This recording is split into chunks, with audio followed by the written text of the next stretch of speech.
আসসালামু আলাইকুম শিক্ষার্থীরা, ইউনিভার্সিটি আওয়ার ড্রিমের পক্ষ থেকে তোমাদের স্বাগতম। পদার্থবিজ্ঞান প্রথম পত্রের কাজ, শক্তি ও ক্ষমতা। আজকে আমরা ক্ষমতা এবং কর্মদক্ষতা নিয়ে আলোচনা করব। দেখো, ক্ষমতা কি? ক্ষমতা হচ্ছে কোনো উৎস বা সিস্টেম একক সময়ে যে কাজ সম্পাদন করতে পারে তাকে আমরা ক্ষমতা বলতে পারি। কারণ ক্ষমতা যদি আমি নির্ণয় করতে যাই, কিভাবে নির্ণয় করতে পারি? ধরো কোনো একটা যন্ত্র বা উৎস টি সময়ে যদি ডব্লিউ পরিমাণ কাজ সম্পাদন করতে পারে, তাহলে যে একক সময়ে যে আমি দেখব কি ডব্লিউ বাই টি, ঐকিক নিয়মে জাস্ট যে ডব্লিউ বাই টি পরিমাণ কাজ সম্পাদন করতে পারবে। তাহলে এখন দেখো, একক সময়ের যে কাজটা সম্পাদন করলো এইটা কি আমরা বলতে পারি যে এর ক্ষমতা। তাহলে জাস্ট আমার ফর্মুলাটা কি আসলো? ফর্মুলাটা আসলো পি ইজ ইকুয়াল টু কি W by T. W by T উপর কি, এটা কাজ, কাজ ডিভাইডেড বাই যে সময়, কাজ ডিভাইডেড বাই সময় লিখতে পারি। এরপরে এর একক নির্ণয় আমরা জাস্ট এই ফর্মুলা থেকে এর একক নির্ণয় করব। যে দেখো, আমরা জানলাম কি যে P is equal to W by T. এখন এই যে কাজ, কাজের একক কি? কাজের একক আমরা এর আগে পড়ছি যে এর একক যে জুল এবং সময়ের একক সেকেন্ড। তাইলে আমরা লিখতে পারি জুল পার সেকেন্ড। একে আমরা আবার লিখতে পারি যে ওয়াট, কে আমরা লিখতে পারি ওয়াট। দেখো, ক্ষমতার এসআই একক এই ওয়াট। এরপরে আমরা দেখো মাত্রা নির্ণয় করব। এই সূত্রের মাধ্যমে আমরা যে ফর্মুলা আছে এখান থেকে আমরা মাত্রা নির্ণয় করব। মাত্রা নির্ণয় করতে অবশ্যই আমাকে এটা থার্ড ব্র্যাকেট দিয়ে দেখাই দিতে হবে, তাইলে এটা মাত্রা নির্ণয়টা বোঝা যাচ্ছে। তাইলে উপরে থাকবে আমাদের কাজ, কাজের যে মাত্রা, নিচে থাকবে যে আমাদের সময়ের মাত্রা। এখন এটা যদি আমি দেই যে কি, দেখো কাজের মাত্রা এর আগে তোমাদের নির্ণয় করা শিখিয়েছি যে কাজ কি, বল এবং সরণের গুণফল। তাহলে এখানে আমি পড়ছিলাম যে এখানে M L square per T square divided by এখানে যে টি।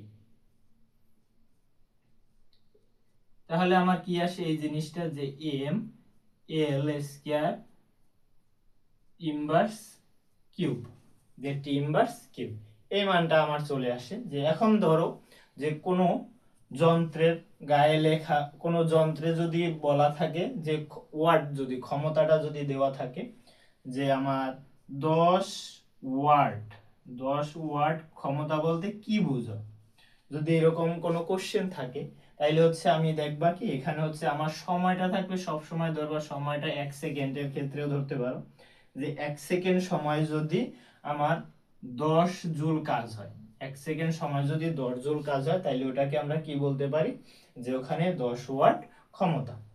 এরপর কর্মদক্ষতা আসি, যে ইফিসিয়েন্সি, কর্মদক্ষতা কি আসে যে কোনো ব্যবস্থা বা যন্ত্র থেকে প্রাপ্ত মোট কার্যকর শক্তি এবং প্রদত্ত শক্তির অনুপাত যে ওই যন্ত্রের কর্মদক্ষতা।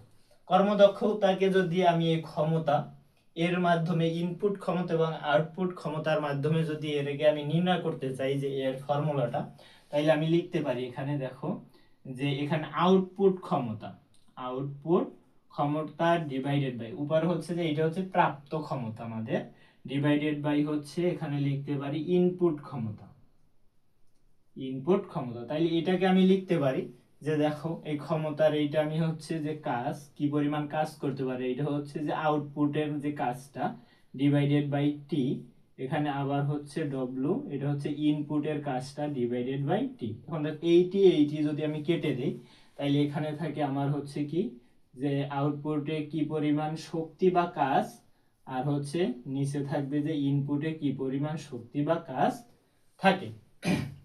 এখন এইটাই যে আমাদের উপর কি মোট কার্যকর শক্তি, আর নিচে যে আমার এখানে আমরা যে প্রদত্ত শক্তি দিয়েছিলাম সেটাই নিচে। এইটাই আমার ফর্মুলা। এখন এর একক কি? এর একক যদি নির্ণয় করতে চাই, দেখো দুইটাই যে শক্তি, উপরেও শক্তি নিচেও শক্তি, এর অনুপাত। তাইলে যা এর কোনো একক থাকবে না, এর কোনো একক থাকবে না, একক নাই, এর কোনো একক থাকবে না। তাই এরপর যদি এখানে আরেকটা কোশ্চেন আসে যে কর্মদক্ষতা, যে ধরো কোনো যন্ত্রের কর্মদক্ষতা যদি 60% দেয়, তাইলে এইটা এর মানে বোঝায় কি, এর মানে কি আসলে? তাইলে আমরা বলতে পারি যে নিচে হচ্ছে যেহেতু একটা পার্সেন্টেজ হিসেবে আছে, তাইলে হচ্ছে আমি নিচে সবসময় 100 ধরবো।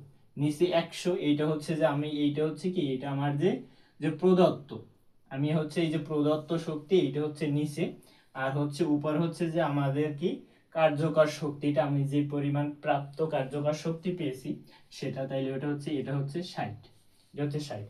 তাইলে আমি বলতে পারি এইটা হচ্ছে যে কাজ করবে এই 60 একক পরিমাণ। আর হচ্ছে আমি কি পরিমাণ এখানে দিয়েছিলাম, যে আমি এখানে শক্তি দিয়েছিলাম হচ্ছে যে 100 বার, 100 একক হচ্ছে আমি শক্তি দিয়েছিলাম, বা শক্তি বা এখানে আমি কাজ, একই জিনিস, কাজ বলতে পারি।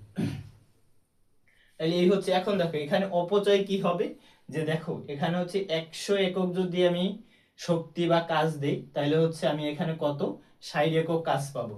এখন বাকি যে 40% বা 40, ওইটা হচ্ছে যে আমার অপচয়ী শক্তি থাকবে। বাকি হচ্ছে আমার এই যে 40%, যে 40% এটা হচ্ছে অপচয়ী শক্তি হবে, অপচয়ী শক্তি, এটাকে আমি বলতে পারি অপচয়ী শক্তি।